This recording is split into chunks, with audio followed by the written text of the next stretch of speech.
Hey everyone, Alex here. And yeah, I've got some bad news for creators. There's a plague out there, and it's quietly killing great shows. I call it hidden hit syndrome. Picture this.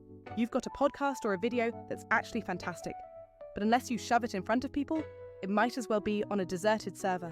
Engagement dies, growth stalls, and your best work turns into a sad little archive nobody sees. Man, that really just sucks, doesn't it?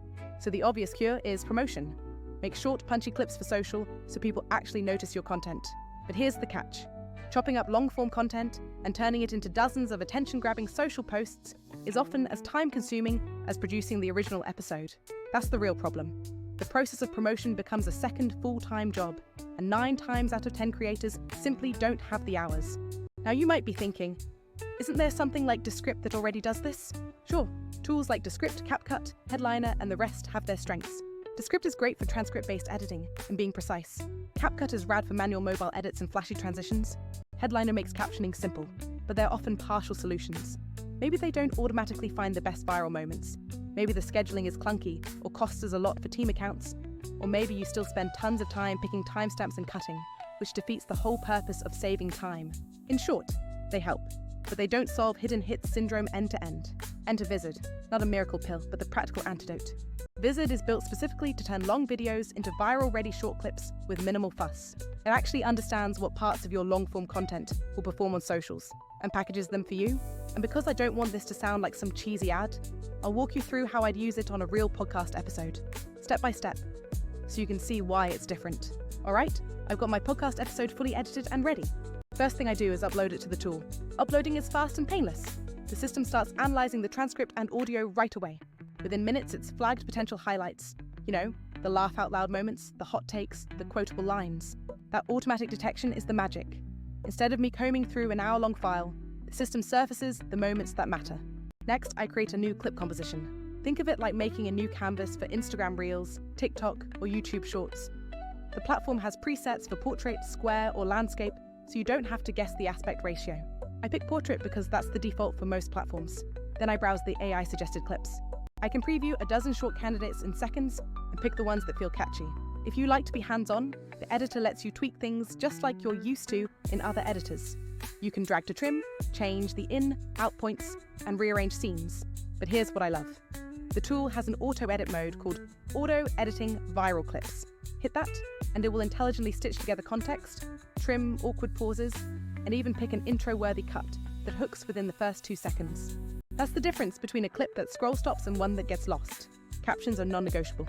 People watch on mute 90% of the time, and captions make content accessible to people with hearing loss or folks scrolling in noisy places. Instead of manually typing or waiting for a template, the system auto-generates captions from its transcript, aligns them to the audio, and formats them in a few style presets.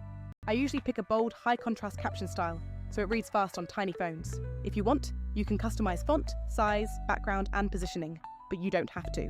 That saves so much time. Pacing matters. Social clips need to feel snappy.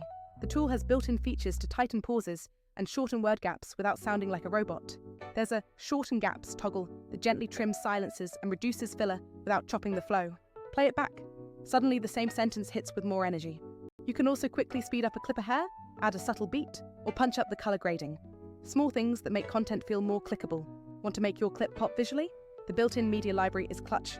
Stickers, GIFs, B-roll, sound effects, music beds, everything's searchable. I like dropping tiny reaction GIFs or subtle motion backgrounds into a scene to emphasize a joke or a reaction. The editor lets you size, position, and layer them. Unlike piecing together assets across 3 separate apps, everything is in one place. And if you prefer brand consistency, you can upload your own logos, lower thirds, and LUTs, and save them as presets. Here's where the tool really pulls ahead of the competition: scheduling and distribution. After you've finalized a clip, you can publish immediately or set it to auto-schedule. The auto-schedule feature is simple. Tell the system how often you want posts to go out, twice a day, 3 times a week, whatever, and it will place clips into a queue optimized for engagement times. You don't have to babysit posting windows or manually shuffle files between different platforms. The content calendar is equally awesome. Instead of a messy spreadsheet and 10 different dashboards, the system shows all planned clips on a calendar view. You can drag and drop to reassign publish dates, bulk edit captions or thumbnails, and preview how your feed will look. For creators who manage multiple shows or repurpose clips across different platforms, this is a lifesaver. Many other tools stop at export. They don't own the scheduling and calendar workflow. Ultimately, This tool is the one that actually does. Let me be clear, this solution isn't perfect for every scenario. If you're doing super heavy frame-by-frame color grading or VFX heavy shorts, you might still want a dedicated editor like Premiere or Final Cut. And if you already have an established enterprise workflow with custom integrations, you'll want to check compatibilities. But for most creators, podcasters, streamers, educators, and small video teams, this platform cuts the grind down to minutes instead of hours. A few tips I've picked up from using it hands-on: let the auto-suggested highlights be your baseline, because they are surprisingly good at finding emotional peaks and punchlines. Use the caption presets as is for speed, only tweaking them if your specific brand guidelines require it. Batch process by picking a whole week's worth of clips, letting the auto-scheduler queue them, and then coming back later to tweak a thumbnail or call to action. Use the content calendar as your main tool to visualize your posting cadence effectively. Consistency across your posting schedule is ultimately what breaks hidden hits syndrome. I'll quickly compare this with what you do in some other tools to make the difference clear.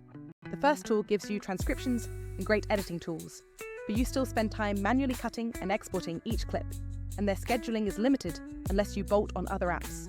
The second tool is fantastic for mobile-first edits and trendy transitions, but it's manual and doesn't solve the distribution problem. The third option is great for audiograms and captions, but is focused on short-form export, not on a full scheduling and calendar experience. The advantage of this system is stitching the whole pipeline together.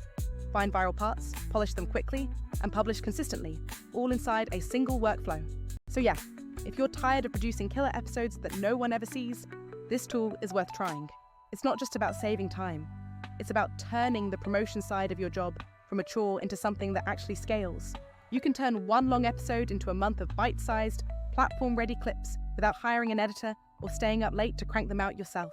If you want to try it, upload an episode and let the auto-edit run.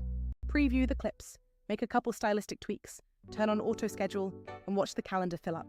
And if you've got questions about how to format captions, what aspect ratio to use for a specific platform, or how aggressive you should be with gap shortening, drop a comment. I'll respond. Also, check the Help Center and the tutorial library for deep dives and pro tips. Alright, that's it for now. Don't let hidden hits syndrome bury your best content. Make the software work for you so your work actually reaches people. If you enjoyed this walkthrough, check out my channel for more creator workflow hacks, and I will see you in the next episode. Peace out.